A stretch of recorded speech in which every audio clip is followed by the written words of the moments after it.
Baik, terima kasih Anda masih bersama kami. Saya kembali lagi ke Pak Hindar. Pak, ini mungkin menjadi sensitif di masyarakat begitu setelah kemarin pada saat pelantikan begitu ada Lamborghini akhirnya diamankan begitu.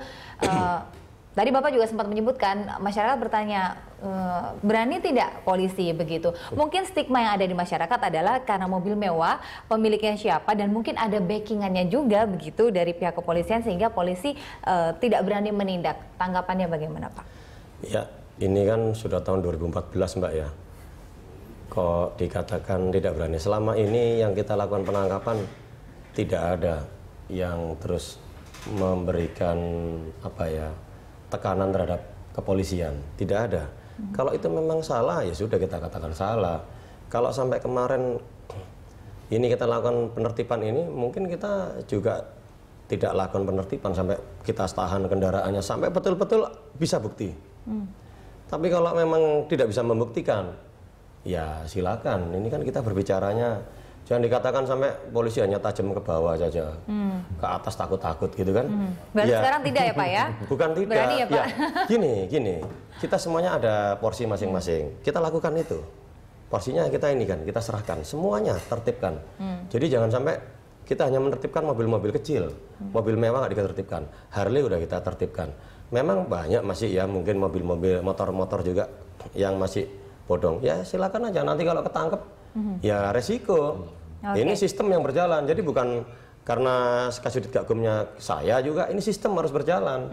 Yang berjalan kalau udah sistem, semuanya yang melakukan pelanggaran itu akan tergerus oleh sistem. Iya kan, sistem sepakat, kita sepakati. Harus ada kita munculkan ke permukaan memang seperti ini. Jalur busway harus tertib. Siapa yang melewat jalur busway? Siapa yang nggak pernah lewat jalur busway? Oke, Pak, mungkin memang ditertibkan, tetapi masyarakat kan ingin melihat bagaimana penyelesaiannya begitu. Ya, makanya penyelesaiannya setiap pemeriksaan kita berupaya transparan. Dari perwakilan-perwakilan mungkin, monggo silakan datang ke komando atau ke kantor kita. Bagaimana sih Pak prosesnya? Silakan. Ada, kita boleh persilakan. Teman-teman media kan hadir. Silakan datang. Nih loh surat-suratnya lengkap. Nih ada semuanya. Kita lihatkan. Berarti benar-benar akan ditindak, Pak, tidak peduli punya siapa begitu atau bagaimana begitu ya? Ya iyalah. Selama ini kan dikait-kaitkan. Wah ini Pak polisi ini. Ya kalau mobilnya bapak ini enggak. Nah sekarang termasuk selama ini mobil yang kita tangkap memang punyanya pengusaha. Oke, termasuk mobil yang ada pada saat pelantikan kemarin ya Pak ya? Sudah kita mintain keterangan, mobilnya juga kita udah amankan, sudah kita amankan. Kita nanti buktikan. Setelah terbukti kita mintain keterangan, beliaunya kita mintain keterangan, kendaraannya kita cek surat-suratnya. Kalau memang lengkap, kita serahkan. Kalau tidak lengkap, sementara ini kan surat-surat memang ada. Ini proses masih berjalan. Ya? Berarti ini jaminan kepada masyarakat Pak Hindar ya. Jadi mau punya anggota dewan pun, pengusaha, siapapun akan tetap gitu ya. Iya, kan agak lama. Bagaimana kalau pas ketangkep langsung kita enak. Saat pas itu dimunculkan di media, teman-teman media menanyakan. Kendaraannya kemana, orangnya kemana, kita jujuk ke rumahnya, beliaunya nggak ada, kita jujuk, kita telepon handphonenya nggak bisa aktif, kita cari-cari mobilnya, akhirnya kita ketemu, sekarang udah ketemu, gitu. Jadi ada proses, jangan inilah fitnah, nanti kalau fitnah itu berarti sedang dalam proses minta maaf kepada ya? petugas, ya ini mohon maaf ini, masyarakat kalau selalu berpikir negatif dan selalu, ya kita positive thinking ya, selalu berpikir negatif. Sebelum nanti meminta maaf sama petugas, kita nggak memaafkan, nanti susah loh Mbak meninggalnya. Hati-hati loh ya. Saya juga hati-hati sama-sama gitu. Mas Khalid mungkin bisa komentari sedikit sebelum kita menutup perbincangan ini. Ya, kita memang harus mengapresiasi kinerja kepolisian ya, yang dalam beberapa tahun terakhir memang makin baik dalam hal mengurusi mobil-mobil bodong lah tadi ya.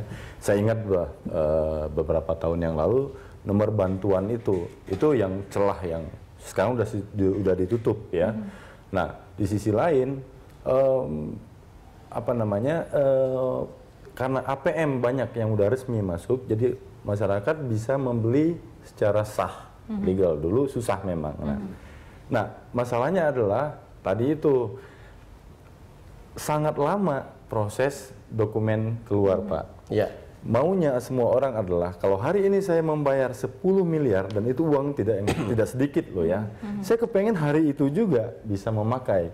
Nah, kalau tadi mendengarkan penjelasan Pak Hindar soal mobil-mobil tadi karena suratnya dalam proses, saya pikir ini soal mereka nggak sabar begitu, tidak sabar menunggu. Tapi di sisi lain saya juga bisa paham kalau mereka nggak sabar. Loh, saya udah keluar duit sekian banyak dan saya merasa saya sudah bayar gitu. Nah, saya pikir Pak Hindar ya teman-teman di kepolisian dengan Ditjen Pajak dengan Pemda itu kan terkait dalam surat menyurat dan APM ya dealer. Nah itu harus duduk bersama lah membahas supaya mempercepat proses dokumen gitu. Sehingga tidak terjadi hal-hal seperti beliau itu kan lagi, menyampaikan kalau memang proses di kepolisian kan kepolisian ini perlu melakukan verifikasi, cek semuanya data itu. Dan setelah beli APM atau dealer itu lama. Tadi mobil biasa 1 bulan. Mobil bisa seperti sampai 6 bulan. Iya, 6 bulan 5 bulan. Baik. Ya, setelah diserahkan ke polisi ya kita garap langsung. Oke, baik. Mudah-mudahan segera ada solusi bisa duduk bersama supaya bisa mempercepat waktu pengeluaran surat-surat begitu Pak ya. Dan kita tunggu juga penyelesaian ini terhadap mobil yang sudah diamankan. Mudah-mudahan polisi memang benar-benar adil dan tidak tebang pilih ya Pak. Janjinya begitu ya Pak ya. Baik, terima kasih Pak Hindarto. Mas kalian sudah hadir bersama kami dan tetaplah bersama kami karena kami masih memiliki sejumlah informasi pilihan untuk Anda.